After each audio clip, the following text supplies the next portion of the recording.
এটা অনেক বড় একটা সমস্যা, যে কারণে হিটে আসে না। আসসালামু আলাইকুম ওয়া রাহমাতুল্লাহ। সফলতার জন্য আপনাকে সর্বপ্রথম ধৈর্য ও পরিশ্রম, এই দুইটা নীতি আপনার থাকতে হবে। ধৈর্য এবং পরিশ্রম ছাড়া কখনো সফলতা অর্জন করা কখনোই সম্ভব না। আসলে অনেকে আমার কাছে জানতে চায় যে আসলে যে ভালো গাভী ভাই কোথায় কিনতে পারবো। সো আসলে ভালো গাভী কে বিক্রি করে বলেন? একটা লোকের যদি ভালো গাভী থাকে তাহলে সে কেন এই গাভীটা বিক্রি করবে? এই জন্য আমি সবসময় বলি যে একটা ভালো জাতের বকনা আগে কিনেন।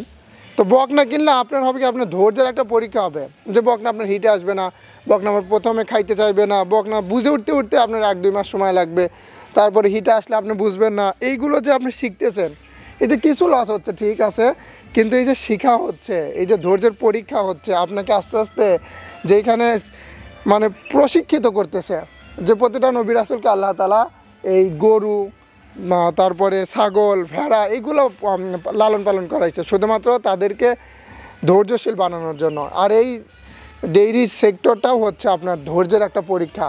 এই যে আমার এই বকনাটা আমি কিনছিলাম আজ থেকে 6 মাস আগে। তো আমার টার্গেট ছিল 4 মাসের মধ্যে হিটে আসবে, কিন্তু মোটামুটি 5 মাস লেগে গেছে। তা প্রথম হিট আমি মিস দিছি, তৃতীয় হিটে দিচ্ছে, তো গ্রোথও ছিল না সেরকম।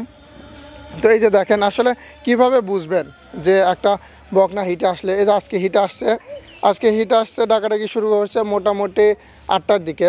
তো আমি সেই টার্গেট করে আজকে ইনশাল্লাহ রাত 9টার দিকে মোটামুটি আপনাদের 20টা বীজ দিব, জার্সি জাতের বীজ দিব।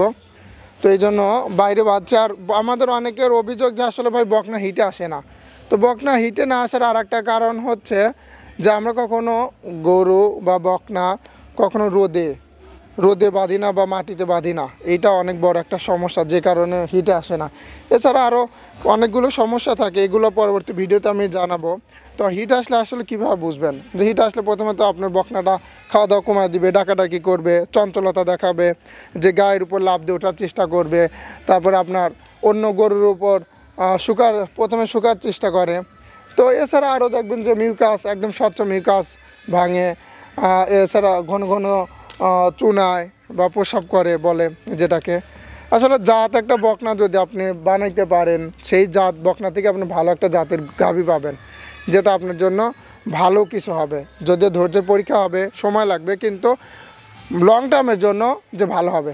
এজন্য আসলে সবসময় যে অনেক সময় দেখা যায় যে ফল সিটে আসে, শুধু মিউকাস দেখা যায়। তো মিউকাস দেখার কারণে অনেকেই বীজ দিয়ে দেয়, যে কারণে কনসেপ্ট হয় না যে মিউকাসের সাথে আপনার বকনার একটা এই যে দেখেন চঞ্চলতা থাকতে হবে। এছাড়া দেখবেন যে কাছে গেলে পিঠ বাঁকা করে দেয়, এই যে পিঠ বাঁকা করে দেয়, যে আসলে মানে পোস্ট নেয় বা হচ্ছে পজিশন নেয়। তো এছাড়া আপনি যখন নিজে পালবেন তখন আপনি আসলে বুঝতে পারবেন যে আমার গাভীটা বা বকনাটা অস্বাভাবিক আচরণ করতেছে। এটা অন্য কেউ, কোনো ডাক্তারও বুঝবে না যে আসলে হিট আসছে কিনা, হাত না দেওয়া পর্যন্ত অন্য কেউ বুঝবে না। এই জন্য আপনার গাভী, আপনার বকনা যদি আপনি লালন পালন করেন, তো সেই ক্ষেত্রে আপনার বুঝতে সুবিধা হবে। এই জন্য আসলে একটা বকনা দিয়ে শুরু করেন, ইনশাআল্লাহ ভালো কিছু হবে। 1-2টা বকনা দিয়ে শুরু করেন, তো ভালো কিছু হবে, ভবিষ্যতের জন্য ভালো কিছু হবে।